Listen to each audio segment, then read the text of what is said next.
What do you do when you have 5,000 high-income people move into a traditionally low-income area? That's a tricky issue for urban planners, and we're going to tackle that problem using geosocial data. Last year, Ford purchased the Michigan Central Station, famously abandoned train station in the Corktown district in Detroit. According to the headlines, they plan to move 5,000 Ford salaried workers into a traditionally low-income area.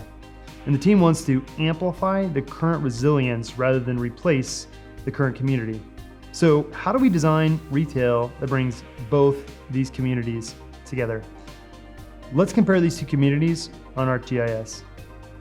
Here on the right, we have a 1 mile radius around the Corktown community and 1 mile radius around Ford World Headquarters, where a lot of Ford employees live. We're going to run an infographic here to compare these two communities.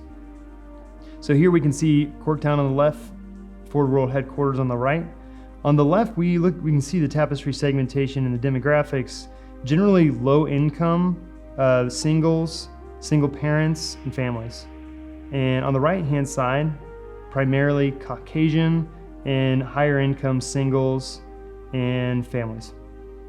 Literally, these two communities could not be more different. So how do you design retail that connects both of these communities? That's where we get into the geosocial data. So let's see if there's commonalities here. The first thing that pops up is both of these communities show up very high for hip hop culture. They both like their rap music. Both of these communities also talk a lot about networking, and both of the communities are really interested in movies and film. So let's jump into the geosocial segments and find out what type of retail would connect with both of these communities. Here we have networking, which was a commonality, and we can see people talking about summits, business topics, women in business, pitch day. These people are hustling. The types of commerce that does well there, steakhouses and cosmetic services shows up well. So we should probably consider that. Also, we had hip hop culture show up high for both communities.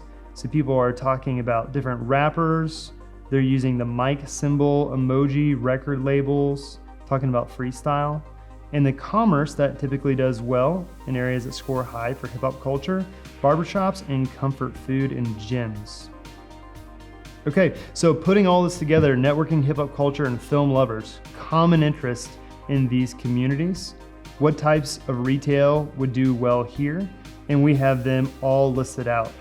These are retail concepts using geosocial that would bring both these two communities together to bond over common interests.